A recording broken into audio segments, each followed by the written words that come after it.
ఆంధ్రప్రదేశ్లోని నెల్లూరు జిల్లా జొన్నవాడ గ్రామంలో పెన్నానది తీరంలో వెలసిన ఆలయం, కలలో దర్శనమిచ్చే దేవి, భక్తుల కోరికలు తీర్చే అమ్మవారు, రాత్రి నిద్రిస్తే సమస్యలకు పరిష్కారం చెప్పే పవిత్ర క్షేత్రం, ప్రసిద్ధమైన జొన్నవాడ కామాక్షమ్మ దేవి ఆలయం శక్తిపీఠాలకు సమానమైన పవిత్ర స్థలంగా భావిస్తారు భక్తులు. ప్రతిరోజు వేలాది మంది భక్తులు ఇక్కడికి వచ్చి అమ్మవారిని దర్శించుకుంటారు. పురాణాల ప్రకారం ఈ ప్రాంతంలో మహర్షులు యజ్ఞాలు చేశారు. అందుకనే దీనిని యజ్ఞవాటిక అని పిలిచేవారు. కాలక్రమేణా అది జొన్నవాడగా మారింది. ఆ యజ్ఞ ఫలితంగా ఆది పరాశక్తి అయిన కామాక్షమ్మ ఇక్కడ వెలిసి భక్తులను కాపాడుతుందని విశ్వాసం. ఇక్కడ ఒక ప్రత్యేక విశ్వాసం ఉంది. రాత్రి సమయంలో నిద్రిస్తే అమ్మవారు కలలో దర్శనమిచ్చి జీవిత సమస్యలకు పరిష్కారం చూపిస్తారని భక్తులు చెబుతున్నారు. ఈ ఆలయంలో కామాక్షమ్మ దేవి, మల్లికార్జున స్వామి ఇద్దరూ ఒకే ప్రాంగణంలో దర్శనమిస్తారు. ఇది శివ శక్తి కలయికకు ప్రతీక. చాలా మంది భక్తులు చెబుతున్న ఒక విషయం, జొన్నవాడలో నిద్రించిన తర్వాత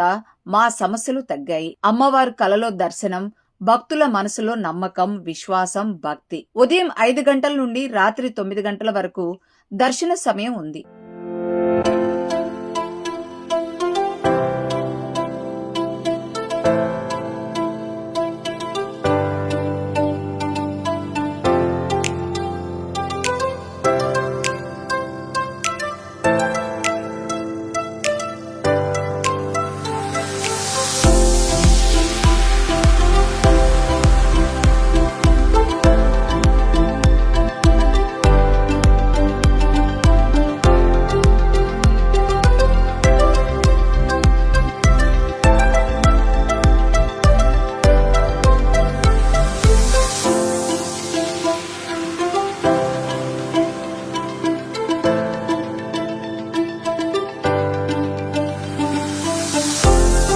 ఇలాంటి మరిన్ని చారిత్రాత్మక కథల కోసం మా ఛానల్ను సబ్స్క్రైబ్ చేయండి.